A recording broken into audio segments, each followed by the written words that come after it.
Sooner Surge family, back for another edition of Sooner Surge GameTime, Bedlam edition here. Before we get started, make sure you have subscribed to our channel and that you have turned on your notifications. We got a lot coming your way over this great Bedlam weekend. Let's get right into it, guys. Let's start with keys of the game. What do you guys got? I would be very dumb if I didn't say the key to the game is stopping Ollie Gordon. I think everybody that knows about this game at all, that's the number one key. But I'm going to say something else too to go along with it. And we've been saying for a few weeks and it hasn't happened, and they've struggled. The start of the game, you got to come out and score early and often. This offense since the Iowa State game in the first quarter has been abysmal, and you got to come out and be better. They were good for the most part, and when the Iowa State game, like throughout the game. Since Iowa State. Okay, you said first quarter. I'm meaning throughout the game they were pretty good. Like, but I'm saying they haven't got off to a good start since Iowa State. Yes, you are correct. Well, Texas, they had the block punt. I mean, they didn't score much.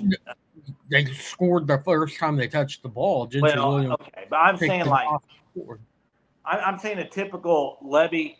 We need a Levy start that's really good, where they're scoring on the multiple drives, and to get them off to a good start, you can't.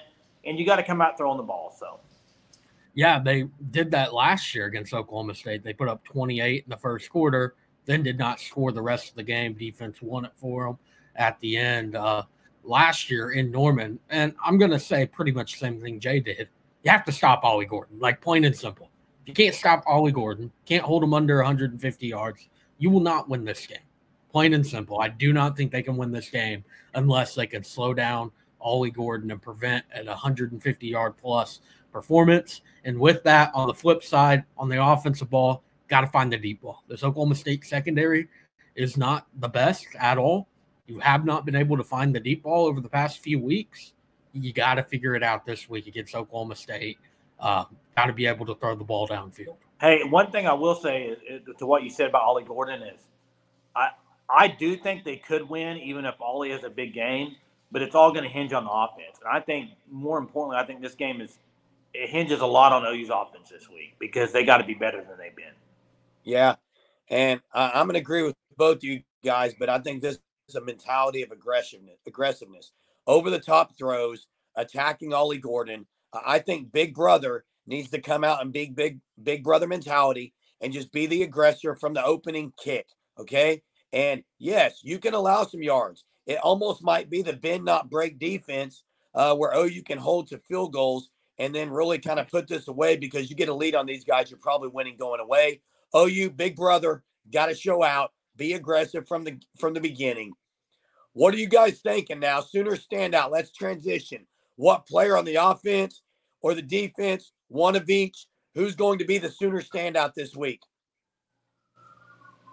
I'll start. Defensively, I'm going to say Deshaun McCullough. I think Deshaun McCullough has a big game. You got Pearson out. I think McCullough is going to have to be very heavy in the run defense. I almost lean Kip Lewis here because I don't think Stutzman's going to play a whole lot, to be honest. But I would say Deshaun McCullough on defense. I really think he's going to be a physical guy in the run game. He's really good coming off the edge. I think he'll be good on that. So I would say him. Offensively, I'm going to go with the receiver, and I'm going to say that Nick Anderson has a massive day. Defensively, I'm going to go with the storyline. I feel like somebody has to, I feel like. Trace Ford. He's been very good for the Sooners so far, even though Oklahoma State fans on Twitter will say, oh, look at the stats. He only has 5 tackles. He's made a lot of plays, has not gotten those sacks yet. He's got a lot of pressures, had a few beatdowns at the line of scrimmage, had the interception against Tulsa, almost sixed it, almost had an interception last week against Kansas. So I think Trace Ford has a big-time game in the return, final Bedlam, going back to Boone Pickens Stadium for him. And then on the offensive side of the ball, there was a speedster 6 years ago that made a national name for himself, in this game. It was also a 2:30 game. Only difference is this one is not on Fox with Gus Johnson and Joel Klatt on the call. But I think Brennan Thompson really has a massive game. I think this is going to be the week that they get the deep ball going, and I think they're going to get it going by finding Brennan Thompson deep downfield for big chunk plays and maybe even a big 50-plus yard touchdown reception. Yeah, hey, mine on the defensive side, guys, I'm going to the guy that he's due to do something, and if not, there's talk of him maybe getting replaced. I think Jaron Kanek comes out this week and has a monumental game. I'm just going to say it. I think they're going to use him on the run blitz a lot. He's going to attack downhill, make some tackles in the backfield. On the offensive side, I got to go Drake Stoops. He's played in this game so many times. He wants this probably more than anyone else. Maybe that's a stretch, but I don't know. Tough as nails. I'm going Drake Stoops as a difference maker and a Sooner standout, guys. Let's move on. Hot take. Give me one hot take for tomorrow's Bedlam matchup. Man, this is tough. Hunter, I was hoping you'd go first. I was waiting on you. Same thing. One hot take. Okay. I will say hot take is Dylan Gabriel exits the game with a little bit of an injury, and Jackson Arnold comes in and plays really well. Oh, my goodness. An injury hot take? Really? No, he's not out for a while. I'm just saying he gets banged up for a little bit, and Arnold comes in and does well when he's in. That's still an injury hot That's take. A hot take, man. It's a hot take. That is. I'm going to go with the big special teams play. I think we see one. We've seen them a lot for good or for bad in this game. I think Gavin Freeman returns one. Guys, I'm going to shock the world with this one. And it's not the first time I've said it. It can't be more than what you did last night on the it can't I'm not saying one touchdown. I'm saying 2 touchdowns from tight end Austin Stogner. Wow. Yeah. I was going to throw a shock the world. Yeah. That's a shock. That's more shocking than my Dylan Gabriel game.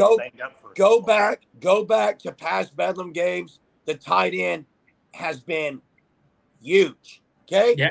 He had a great game 2 years ago. He did. And he did. That's my hot take. Jeremy, I will say that OSU struggles covering down the middle of the field to tight ends. Exactly. Yeah. And if you got to put too much attention on the outside or to Stoops or something, Stogner's going to be running down the field. Now, guys, big national games this week.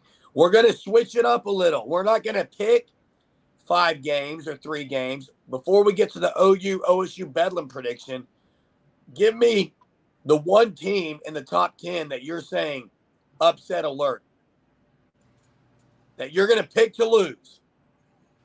I'll open it with Alabama.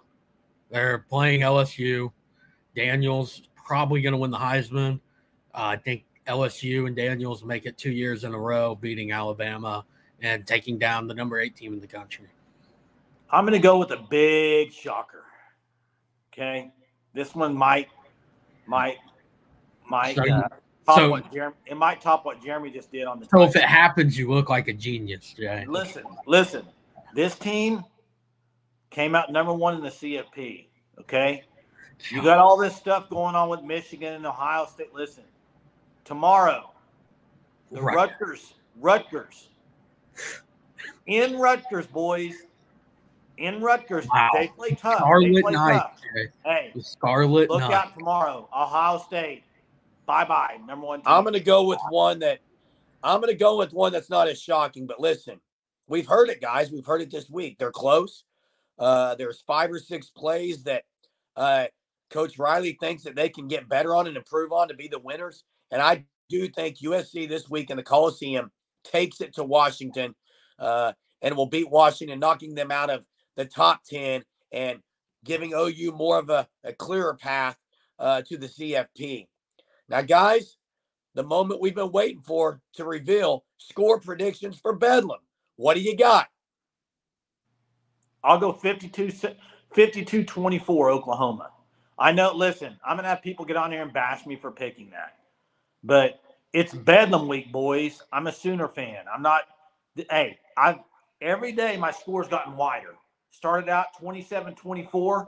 We're sitting near the eve of Bedlam. It's up to 52-24. Tomorrow, maybe 63-24. But you're gonna rout, boys. Yeah, I don't have that at all. I got OU 31-28, close game. Squeak it out at the end. And Hunter, I'm with you. I've lowered my score. I was thinking 40s to 20s. I'm now going 31-16. I think OU's offense struggles a little bit. I just do. I think 31 and I think 16. I think the defense prevails, which is what maybe we expected. But defense shows up, holds Ollie Gordon under 150, and wins this game 31-16. Last Bedlam game. Going away by 15. Hey, drop your predictions, guys. I will say, if anybody's watching and you're going to be placing bets, make sure to go against me. I'm pretty bad. My picks are usually off, so just Hey, just guys. so you know, heads up. Yeah, because you just throw it there and hope it sticks. Like, yeah, guys. I don't know if you've noticed, viewers, you probably noticed. I don't know if you can get a close look, but Lee Corso and Jason are very similar. So yeah, Lee Corso's picks are usually the opposite, and Jason's has proven to be as well. But we want to hear from you. What's your picks on the national scene and on this last Bedlam game? A lot of excitement surrounding Stillwater. Can't wait for tomorrow. Drop your comments in the chat. Be subscribed to our channel. We got pregame going before this game. We got postgame live after where you can interact with us about your thoughts. Can't wait for tomorrow. Till next time, Boomer.